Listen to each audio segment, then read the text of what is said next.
Welcome. On Jikoni Magic's meza today is Ndengu or Pojo Curry that's been cooked in coconut cream. I've received several requests, one of them being from Ricky Mbinga, who was like, "Hi Jikoni Magic, love your videos, would love to see a Ndengu recipe." So Ricky, this is for you. So I'm gonna start off this video at the point whereby I've already washed my Ndengus. I sorted them, they have no stones, and the water has run clear. So the next thing that I do is I boil them. I like doing it in the pressure cooker because it's faster, and what I do is I add enough water to cook my Ndengus until they're totally done. And I also add oil to the Ndengus as they are boiling because they are going to produce foam, and this foam can either clog the pressure valve or overflow and dirtify my cooker, and that's not what I want. The oil helps in keeping this foam down. So what I do is this: once the first whistle blows, I reduce the heat and let the Ndengus boil for about 10 minutes. Turn off the heat and then leave the pressure cooker to release all that pressure that's been built up inside, and then I open up the pressure cooker. So that's that. I set the Ndengus aside and then I start working on the curry part. So to my preheated sufuria, I add about a tablespoon of coconut oil and leave it to melt. And then once it's melted, I add the onions, stir them around, and then I also add desiccated coconut at this point. Then I leave everything to cook for about a minute until the onions turn translucent. I do not let them acquire a brown color. And then at this point, I add my ginger and garlic that are finely minced. Cook them for about a minute until they release their very nice fragrant aroma.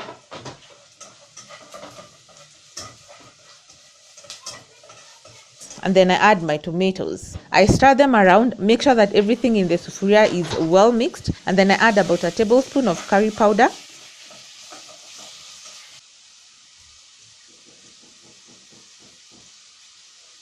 followed by a tablespoon of garam masala, followed by a tablespoon of cardamom powder, and I also add a bit of turmeric for that nice golden yellow sunshiny color, also not forgetting that it will add that very nice earthy flavor to your Ndengu curry.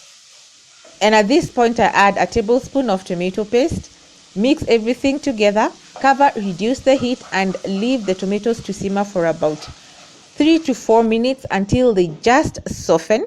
And this is what they look like. If at all there are any tomatoes that have not softened or broken down, I help them along with my spatula. So once I'm satisfied that everything has broken down to the way I want it to be, I add my green hohos and grated carrots. Mix them in.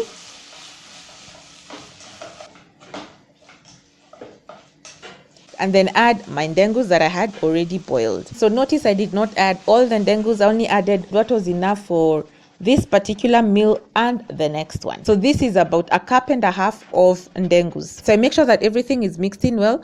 I cover and allow everything to come up to a simmer, and I maintain it at that level of simmering for about 5 minutes or so until the carrots cook properly. At this point, it's when I add 2 beef cubes, followed by a bit of salt, because I am also very cautious not to oversalt. The beef cubes are quite salty. And also freshly cracked black pepper. All this is to taste, the salt and the black pepper.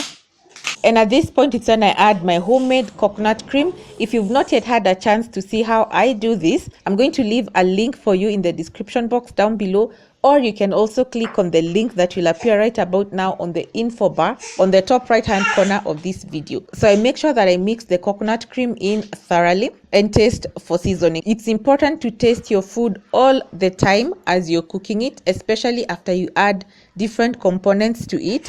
And I felt like mine needed a bit more salt, which is what I added at this point. Stirred it in, and then I tasted it again to see how the salt was like. And I also noticed that my Pojo curry was on the very thick side and I needed to loosen it up. I did this by adding the remaining coconut water a bit at a time to loosen it up until it was loose enough to my satisfaction. Now you could also add plain water or vegetable stock or beef stock, whatever it is that you have. But since I wanted my Pojo curry to really have that prominent coconut flavor, I added my coconut water. I covered and left the whole thing to simmer for about 5 to 7 minutes until the coconut cream really cooked, and also for the flavor to permeate into the Ndengu. I started by stirring the contents of the sufuria just to make sure that they were not sticking to the bottom, and then I added Royco mchuzi mix,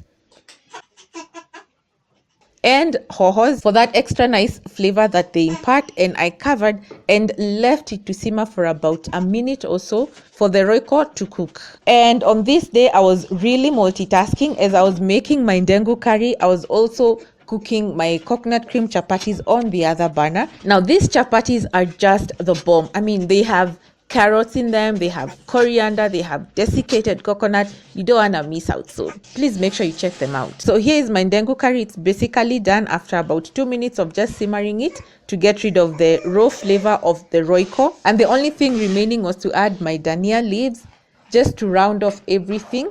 And I turned off the heat because I prefer to have the dania flavor really fresh, potent and vibrant as I'm eating any meal that I've added them to.